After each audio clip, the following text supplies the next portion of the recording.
一日中立ちっぱなしの仕事は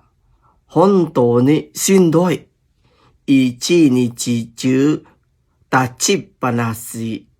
の仕事は本当にしんどい Ôi, càng nghe ខ្ញុំឈរពេញមួយថ្ងៃឥឡូវនឹងអស់កម្លាំងខ្លាំងណាស់វារហិតរហៃណាស់អញ្ចឹងពាក្យថាស៊ីនដយគឺមានន័យថាអស់កម្លាំងរហិតរហៃស្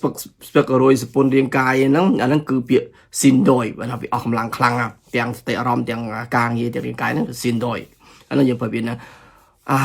ស៊ីនដស៊ីនដអូយអស់កម្លាំងខ្លាំងណាស់នឿយហត់ខ្ជោវ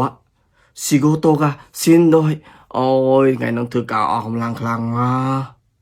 本当にしんどいわ本当にしんどいわ